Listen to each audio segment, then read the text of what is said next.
Welcome to the Man Cave Podcast. This is your escape for real, unscripted conversations about sports, hobbies, life, and storytelling.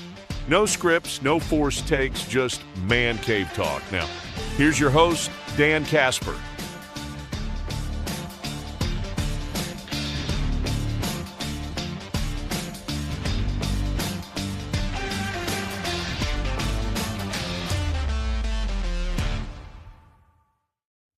General Manager Brian Gutekunst is holding his season-ending presser later on today. If you had to ask him, or if you could ask him, one question about this team, what transpired this past season, and looking ahead to 2026, what would it be? I've got 5. All right, it's part of my Whiteboard Wednesday. I've got 5 questions that I would ask Packers General Manager Brian Gutekunst. And I'm sure we probably all have maybe some similar, or a lot of us have similar questions here. So if you're watching the video stream, here's my 5 questions for Goody. And we'll go through each one, and I'll explain a little bit. And if you're watching, you're probably like, dude, you have got some awful handwriting. Yes, I do. Number 1, how do you fix the offensive line? Okay? How do you fix the offensive line? Obviously, Rashan Walker is probably gone. Aaron Banks signing doesn't look great. You got Zach Tom coming off injury. Who's going to be your center? Sean Ryan is also a free agent. I mean, you got questions across the board. Jordan Morgan, is he going to be your future starting left tackle? You've put him all over the board. Where's Anthony Belton fitness? Is he going to straight up be a guard going forward? There's a lot of questions with this offensive line. How do you fix it? How big of a priority is this for you in the offseason? Is it number 1? Is it number 2? Is it number 3? It's got to be a top one. We know this. But how do you fix it? Is Jordan Morgan going to be your starting left tackle going forward? Aaron Banks, how disappointed were you in that signing so far in his first year? Is Sean Ryan a priority to bring back and keep him at center? Is Anthony Belton a fixture at right guard now? Zach Tom's at right tackle. We know that, and hopefully he comes back fully healthy. But how do you fix this offensive line? And the depth behind those guys, too. Because injuries are going to happen. How do you retool that? How do you get better depth with that group? Number 2, do you regret? Now, I know he'll never admit, but I'm going to throw it out there. Do you regret your cornerback decisions? Rolling with Keyshawn Nixon as your 1, Nate Hobbs, bringing him aboard and trying to convert him from a slot nickel where he was a better corner to an outside corner. That didn't work. Then you had Carrington Valentine. And then after that, what? I mean, Javon Bullard was solid as a slot/safety, but, I mean, your top 3, you didn't really go through a lot of injuries between Keyshawn and Carrington, so that was actually a positive because then your depth really would have been challenged there. Nate Hobbs couldn't stay healthy, but do you regret how you approached this past season, with your cornerback group? Do you regret maybe not doing a better job or investing more into that outside of Nate Hobbs? Because you got to get better. We know this is probably going to be a high priority in the upcoming draft. I don't know if it'll be a priority in free agency for them, but they got to get better depth. They got to get better talent at that cornerback position, especially considering your new defensive coordinator wanting to drop extras in coverage. They need to get better, okay? I would ask, do you regret not doing enough with that cornerback room in the offseason? Number 3, we've talked about it during the season, early parts of the offseason, but what is your plan for Rashan Gary and Elgton Jenkins? I mean, it clearly seems like they're going to be cut candidates and open up some cap space. Yep, you're going to take some dead cap hit. But is that your plan? Is it going to be a post-June 1st cut? Are you going to try to trade for him at first, which good luck? Is there any interest maybe bringing back Jenkins for a really, really cheap deal just to help shore up that offensive line depth for maybe a year or so?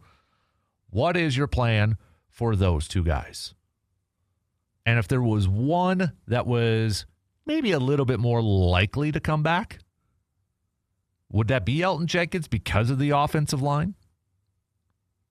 I would think so, but he's also coming off of a serious injury too. So, but what is your plan for those two guys? And number 4,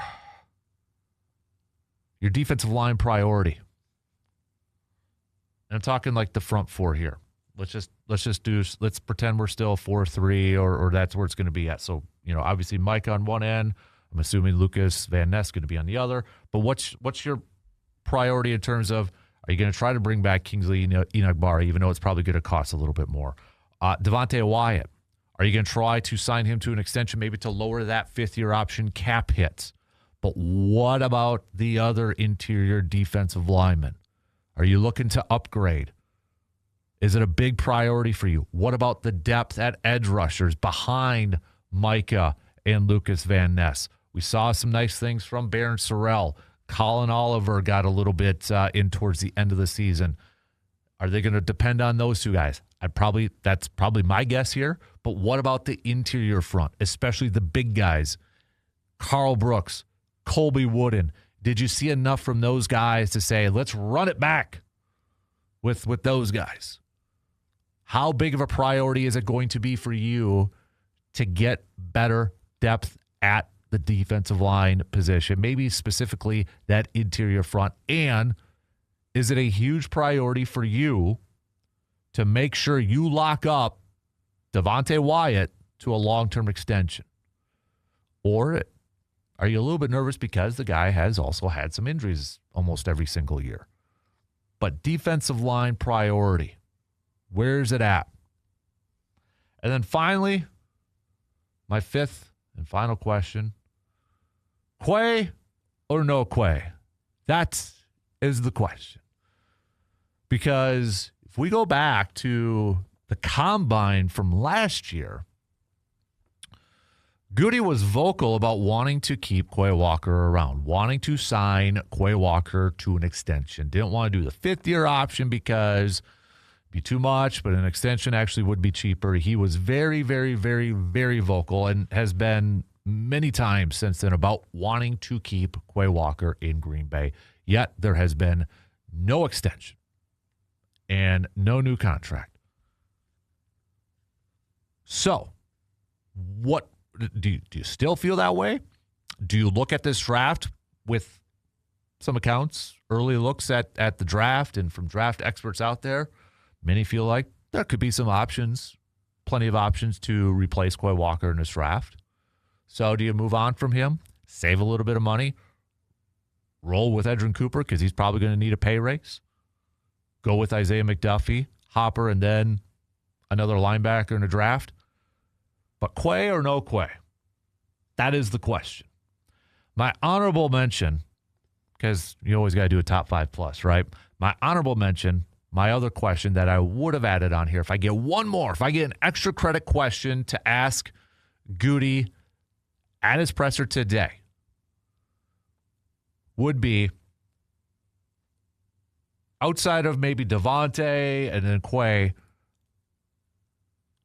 who is at the top of your list for an extension between Tucker, Jaden Reed, and I'll even throw Christian Watson in there. I know he signed the 1 year, but, I mean, he is eligible for another extension. What he did towards the end of the season and such, and showed the importance within this offense. Like, how, if you had to rank them in terms of importance, or is maybe another way to ask it too is, with Tucker Kraft coming off the ACL injury, is he a little bit nervous about wanting to give him an extension this offseason? Does he want to see him, get back on the field and play before devoting a lot of money to him? What about Reed? What about Watson? Like, how important is it for him, for this team? And those are 3 offensive players too, remember. But how important is it to get those three locked up long term for the future, for the now and for the future for this ball club. Did the Tucker Kraft injury put a pause on that? Because it sure seemed like before that injury, Tucker Kraft was going to be, Pro Bowl, setting some high marks and such. And I wouldn't have faulted him if after this season, if he was healthy and he put those high marks, he's like, yeah, I ain't going to training camp until I get a new contract. I don't think anybody would have faulted him. But now that ACL injury, it's kind of put that into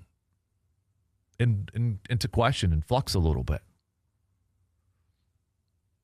So there's no doubt there's some major questions that Brian Gutekunst has to figure out this offseason. The window is now for the next couple of years.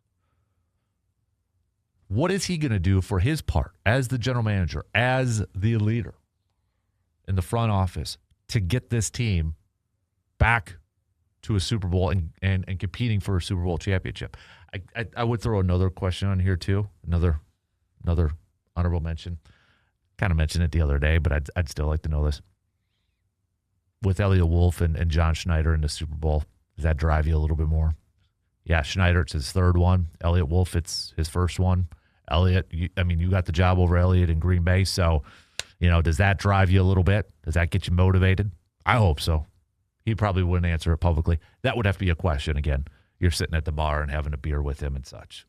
So, those are my questions that I would ask Goody at his presser.